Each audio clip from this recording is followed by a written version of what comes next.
Hi hello, welcome back. എല്ലാവരും ഒത്തിരി സന്തോഷത്തോടെ ആയിരിക്കും വിശ്വസിക്കുന്നു. ഇന്ന് ഞാൻ നിങ്ങളോട് പറയാനായിട്ട് ആഗ്രഹിക്കുന്നത് നമ്മുടെ ഡെലിഗേഷൻ ഓഫ് വർക്കിനെ കുറിച്ചാണ്. നമ്മൾ ചില സമയത്തൊക്കെ വിചാരിക്കും നമ്മളുടെ ജോലികളെല്ലാം ഞാൻ തന്നെ ചെയ്യണം, അല്ലെങ്കിൽ കുറേ ജോലികൾ ഞാൻ തന്നെ ചെയ്താലേ ശരിയാവത്തുള്ളൂ എന്ന്.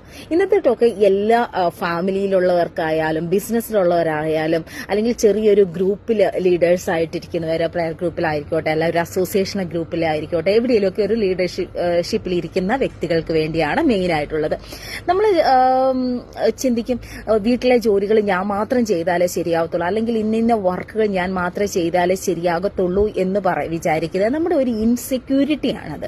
നമ്മൾ ചില കാര്യങ്ങളൊക്കെ നമ്മൾ മറ്റുള്ളവർക്ക് വിട്ടുകൊടുക്കണം. ചില കാര്യങ്ങളൊക്കെ നമുക്ക് അവർക്ക് കൊടുക്കുമ്പോൾ കൂടുതൽ നമുക്ക് ചിന്തിക്കാനായിട്ടും അല്ലെങ്കിൽ ആ ഒരു അവസ്ഥകളിൽ മുൻപോട്ട് പോകുവാനൊക്കെ ആയിട്ട്, അതായത് കൂടുതൽ വളർച്ചയിലേക്ക് വരാനായിട്ട് ഡെലിഗേഷൻ നമ്മളെ സഹായിക്കും.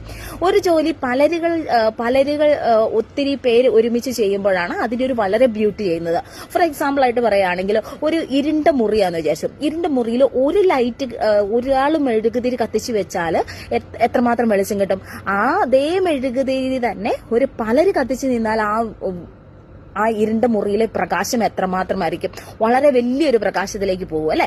അതുപോലെ ആയിരിക്കും നിങ്ങളൊരു ടീമിലാണ് ആയിരിക്കുന്നതെങ്കിൽ ആ ഒരു ടീമിൽ ഒരു വ്യക്തി മാത്രം എപ്പോഴും ക്ലാസ്സുകൾ എടുക്കുകയോ അല്ലെങ്കിൽ എല്ലാ കാര്യങ്ങളും ലീഡർഷിപ്പുകൾ മാത്രം എടുത്തുകൊണ്ടോ ചെയ്യുകയാണെങ്കിൽ ആ ഒരു ടീം അല്ലെങ്കിൽ ആ ഒരു ബിസിനസ് വളരുകയില്ല.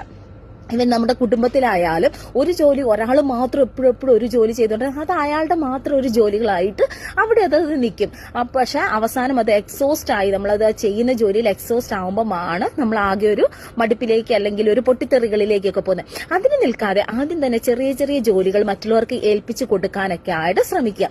അത് നമ്മളെ കൂടുതലായിട്ട് ഉയർച്ചയ്ക്കും അതുപോലെ തന്നെ മറ്റൊരാളുടെ വളർച്ചയ്ക്കായിട്ട് സഹായിക്കും. ഫോർ എക്സാമ്പിൾ ആയിട്ട് പറയുകയാണെങ്കിൽ ഞാൻ നഴ്സിംഗ് പഠിച്ചത് ബാംഗ്ലൂരാണ്.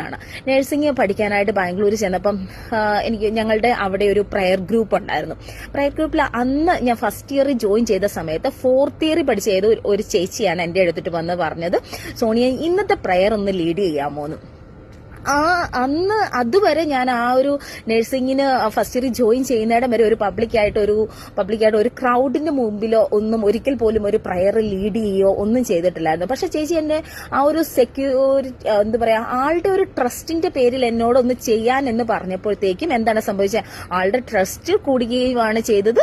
അതുപോലെ തന്നെ എനിക്കൊരു അവസരം കിട്ടി. അതിന് എന്റെ ഉള്ളിലുള്ള ആ ഒരു പ്രാർത്ഥിക്കാനുള്ള ഒരു കഴിവുണ്ട് അല്ലെങ്കിൽ മറ്റുള്ളവർക്ക് വേണ്ടി പ്രാർത്ഥിക്കാം, ഈശോയുടെ മുൻപിൽ ഒരു കുറച്ച് സമയം മറ്റുള്ളവർക്ക് കൊണ്ട് പ്രാർത്ഥിക്കാനുള്ള ഒരു ഇതുണ്ടെന്നുള്ള ഒരു ബോധ്യം, തിരിച്ചറിവും കൂടിയാണ് എനിക്ക് അവിടെ കിട്ടിയത്.